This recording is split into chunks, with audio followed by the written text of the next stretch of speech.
बिजली को बड़े घर में। सासू बारून बिजली को बड़े घर में। कहाँ चिड़िया लिखल कहाँ चुनमुन लिखल, कहाँ चिड़िया लिखल कहाँ चुनमुन लिखल, कहाँ लिखल सरोवर को बड़े घर में, कहाँ लिखल सरोवर को बड़े घर में। सासू बारून बिजली को बड़े घर में, सासू बारून बिजली को बड़े घर में। बाम चिड़िया लिखल दाहिन चुनमुन लिखल, बाम चिड़िया लिखल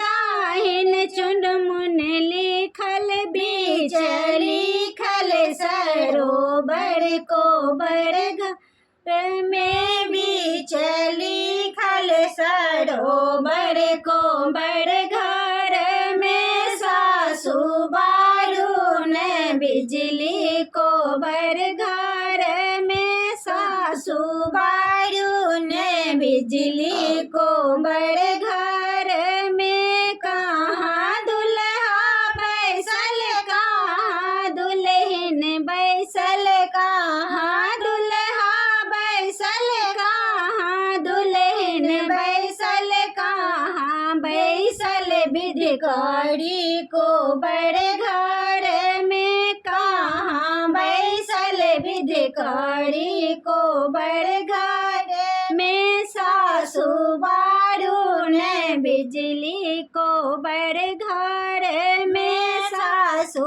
बारून बिजली को बड़े घर में। बाम दुल्हा बैसल दाहिन दुल्हन बैसल, बाम दुल्हा बैसल दाहिन दुल्हन बैसल, काठ बैसल बिधकड़ी को बड़े घर में, काठ बैसल बिधकड़ी को बड़े घर में। सासू बारून बिजली को बड़े घर में, सासू बारून बिजली को बड़े घर